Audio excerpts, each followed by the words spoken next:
Seguimos en La Voz de Rumiñahui. La Voz de Rumiñahui. Las noticias, los editoriales, el análisis en su revista informativa La Voz de Rumiñahui. La Voz de Rumiñahui.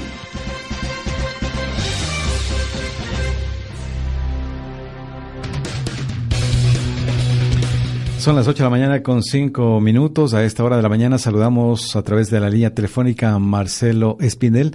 Él es director de proyectos de la Fundación Ciudadanía y Desarrollo. Gracias por atender esta invitación al diálogo, Marcelo. Sí nos gustaría que para conocimiento de la ciudadanía conozcan de cerca qué hace la Fundación Ciudadanía y Desarrollo. Entendemos que ustedes hacen observatorios de varias instituciones y de lo que vamos a hablar particularmente sobre el trabajo de la Asamblea. Bienvenido, Marcelo, le escuchamos. Muy buenos días, muchísimas gracias por la invitación.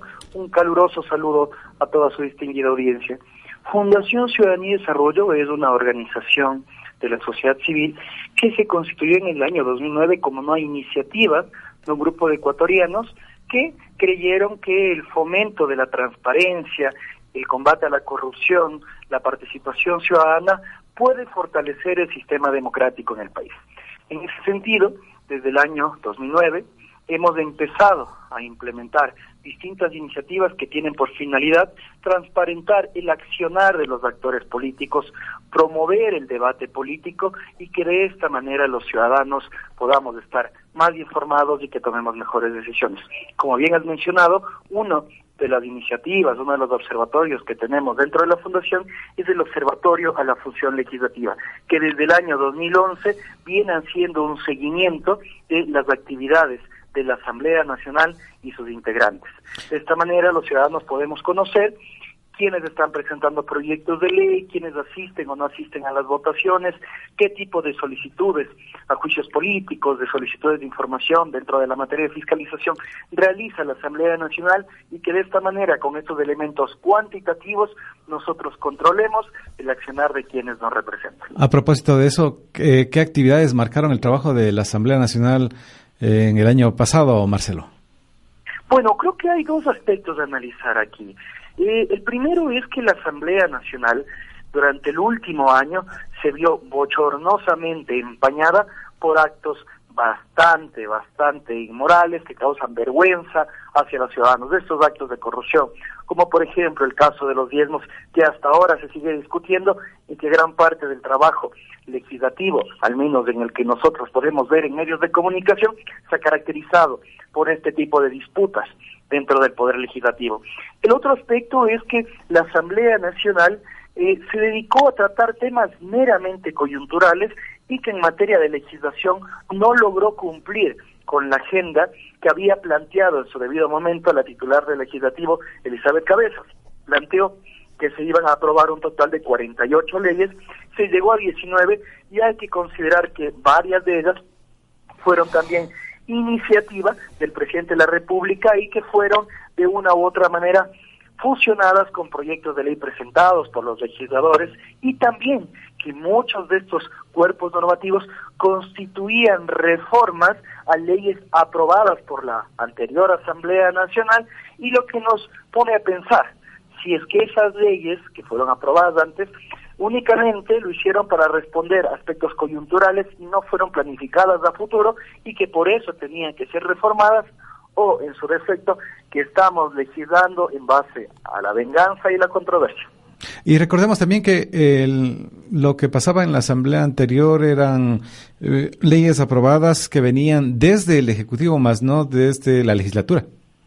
Totalmente. En la anterior legislatura, 7 de cada 10 proyectos de ley eran presentados por el expresidente de la República, Rafael Correa, y con un ligerísimo debate dentro del Pleno, estas leyes eran aprobadas. Por eso es que te mencionaba que tal vez estas leyes sí requerían reforma, porque claramente respondía a aspectos coyunturales. Sin embargo, eso requiere un análisis sesudo y cualitativo. Pero no es menos cierto que la actual Asamblea Nacional deja o que quede en deuda con la ciudadanía dentro de 2 años ya de gestión, en el que más se han visto enfrascados en discusiones coyunturales, en discusiones controversiales, en discusiones bochornosas, en lugar de avanzar dentro de parámetros legislativos, de necesidades y urgencias legislativos que el país demanda. Ahora, en el tema de lo que mencionabas, Marcelo, en el tema de los diezmos, no es un problema del año pasado, sino es un problema de siempre que la gente conocía pero no le denunciaba, y hoy se conoce porque hay denuncias. Por supuesto que sí, se conoce porque hay denuncias dentro del legislativo. Debemos preguntarnos los ciudadanos si es que estas prácticas existen o no existen en otras funciones del Estado y qué tenemos que hacer para desterrarlas, para combatirlas, para disminuirlas. Y creo yo que, y esto es conocido dentro del nivel internacional, es práctica común en otros países, que el primer paso es otorgar protección a los denunciantes. Uh-huh. Si es que un denunciante, alguien que está sufriendo este tipo de casos en los cuales están mermando su ingreso, sabe que al momento de denunciar va a perder su cargo o que va a sufrir represalias, simplemente invisibiliza el caso. Y esto también pone en evidencia que en los últimos 10 años se construyó, sobre todo, un sistema clientelar en la función pública. ¿Por qué digo esto? El día de mañana un funcionario público tiene temor de denunciar este tipo de prácticas porque sabe que su puesto en esa institución tal vez solo dura 3 meses más, 6 meses más, en el mejor de los casos 2 años dentro del mismo cargo, porque es lo que establece la Ley Orgánica de Servicio Público. No estamos construyendo un verdadero servicio de carrera civil administrativa, una carrera dentro de la función pública que garantiza estabilidad. Yo veía con envidia, también no me atrevo a decir que tal vez sea el mejor ejemplo para aplicar en Ecuador, pero el sistema de función pública en Alemania garantiza al trabajador desde el ingreso a la función pública, a la edad que sea, trabajo para toda la vida. Y el funcionario público alemán sabe que va a perder esta garantía de por vida en el momento en el cual él esté envuelto en un caso de corrupción. Uh-huh. En ese sentido, pues los funcionarios que ingresan a la carrera pública en el Estado alemán saben que es mejor que ellos denuncien cualquier caso de corrupción y de esta manera ellos puedan precautelar su trabajo. Pero en cambio, ¿qué sucede acá? Cuando un funcionario de cualquier nivel de gobierno hace una denuncia en contra de su superior, sabe que el día de mañana será despedido y seguramente perseguido. En el tema de fiscalización, ¿qué es lo que pasó en el 2018? Bueno, en el tema de fiscalización, cuantitativamente, si es que nosotros comparamos con la anterior legislatura, en este periodo se han presentado un sinnúmero de solicitudes de juicio político, algo que tal vez no existía en la legislatura anterior. Sin embargo, de las 7 solicitudes de juicio político presentadas dentro de la Asamblea Nacional y que tuvieron, de una u otra manera, la aprobación del Consejo de Administración Legislativa o que han sido tratadas por estas, apenas 2 culminaron con la censura o la censura y destitución de los funcionarios. Recordemos que únicamente hasta el momento Carlos Vaca Mancheno, ex fiscal general de la Nación, fue censurado y destituido, mientras que Carlos Ochoa, ex superintendente de comunicación, únicamente pudo ser censurado. El resto de juicios políticos, de solicitudes de juicios políticos, o no obtuvieron los votos necesarios en el Pleno, como el proceso de fiscalización seguido en contra de el ex ministro de Economía Carlos de la Torre, o existieron casos como por ejemplo el que se siguió en contra de Gustavo Yarg y sus vocales que se mantuvieron o que se quedaron en el limbo jurídico dentro de la Comisión de Fiscalización, pues la norma no era clara al respecto del número de votos que se requerían para que ese informe pueda pasar al Pleno de la Asamblea Nacional. Creo que se puso en evidencia 2 cosas: que urge, que se vuelve necesaria la reforma de la Ley Orgánica de la Función Legislativa para que los procesos puedan ser mucho más eficientes, mucho más veloces y que de esta manera puedan responder a las urgentes necesidades de un Estado democrático en determinado momento. Así como también se puso en evidencia que la Asamblea Nacional pasó a ser un actor de segundo orden. Recordarás tú que cuando procedieron a la destitución, por ejemplo, censura y destitución a través de juicio político en contra de Carlos Poli y de Carlos Ochoa, el primero ya había huido y estaba fuera del país. Claro. Y en el caso de Carlos Ochoa, procedieron únicamente a su censura porque la destitución ya había sido realizada por parte del Consejo de Participación Ciudadana Transitoria.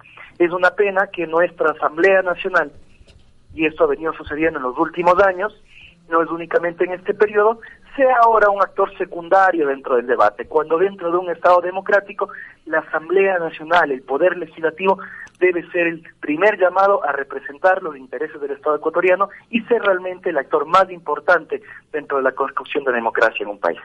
Otro de los temas que son también comentados, analizados y también cuestionados sobre los famosos exhortos, los famosos pronunciamientos, ¿estos son oportunos, son necesarios dentro de la Asamblea? Bueno, son actuaciones políticas que tienen los parlamentos y que tienen que estar orientadas a tratar de garantizar y fomentar una independencia de poderes.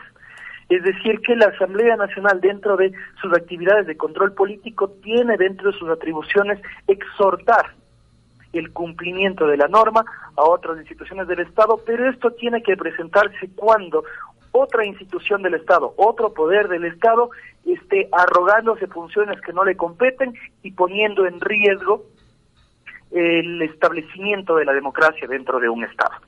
Algo que tal vez en su debido momento se pudo evidenciar cuando el Consejo Transitorio inició sus funciones y la Asamblea Nacional entró en esta controversia sobre quién podía hacer o no determinada cosa. Es una pena que sucedan este tipo de cosas en nuestro país porque muestra la fragilidad, muestra la débil institucionalidad que existe en nuestro país y que es algo que no hemos logrado construir.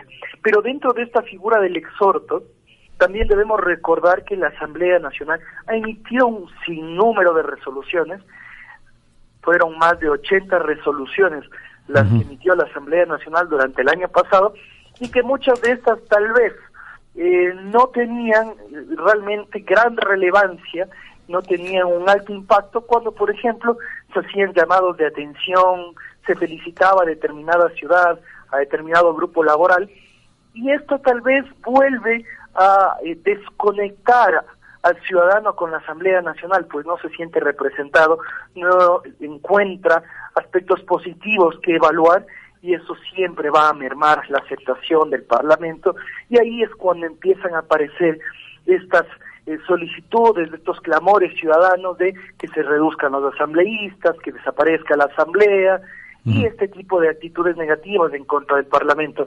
Al parecer el Parlamento tampoco está haciendo algo para lograr un efecto contrario, ¿no? Y en los últimos días se habló de que en el periodo 2013-2017 se destinaron más de $9 millones por concepto de difusión e información. Se publicitaron los beneficios de las leyes aprobadas. También se realizó una campaña a favor de las enmiendas constitucionales.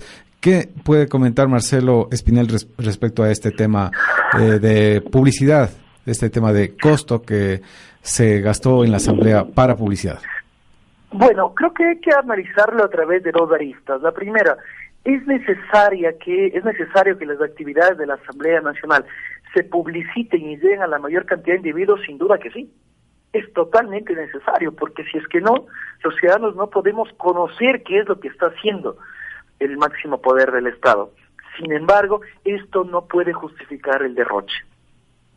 Este tipo de publicidad, además de haber provocado derroche, tampoco debería alejarse de parámetros de objetividad.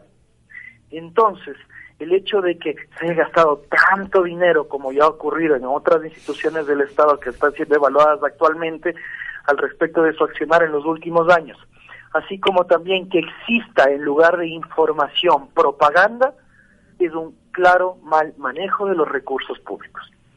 La publicidad que tiene que entregar el Estado a sus habitantes tiene que ser información objetiva. Información que, como dice la palabra, informa a la ciudadanía sobre el accionar de nuestros representantes. El momento en el cual se empieza a hacer propaganda con recursos públicos, se constituye ya en un mal manejo del dinero de los ecuatorianos. Y esto claramente tendrá que ser investigado, y de ser el caso de que existieron procesos de contratación irregulares, ser sancionado.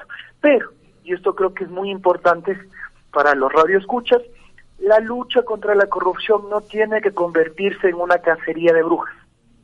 La lucha contra la corrupción no tiene que convertirse únicamente en procesos de investigación para quienes estuvieron en el poder en los últimos 10 años.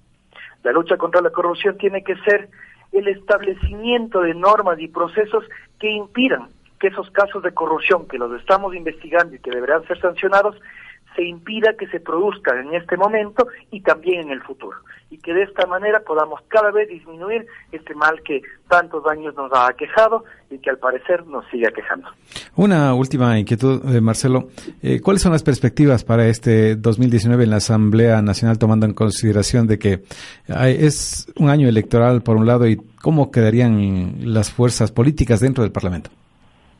Bueno, fuerzas políticas que también se han movido bastante en los últimos 2 años, empezando por el fraccionamiento de Alianza País y adicionalmente por el ya conocido camisetazo, en el cual en total 44 legisladores, sobre todo de Alianza País en su inicio, pues se han cambiado de tienda política.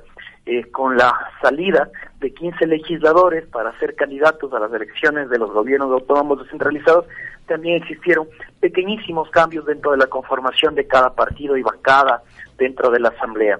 Ahora, creo que hay 3 aspectos a analizar. El primero es que esperemos que la Asamblea Nacional recuerde que tiene que estar al servicio del país y que actúe de manera responsable en aras de cumplir las altas demandas ciudadanas, los más nobles intereses de los ciudadanos, y que no se esté enfocando únicamente en la campaña electoral y que su accionar sea para favorecer a determinado candidato. Creo que no tienen que desconectarse de que el Ecuador, a pesar de que inicie una campaña electoral, tiene necesidades en aspectos de legislación y fiscalización que tienen que ser satisfechos. En el segundo aspecto, esta Asamblea Nacional tiene el gran reto de continuar con la agenda legislativa planteada por Elizabeth Cabezas, en la que quedaron varios proyectos de ley dentro de la agenda y que tendrán que ser discutidos.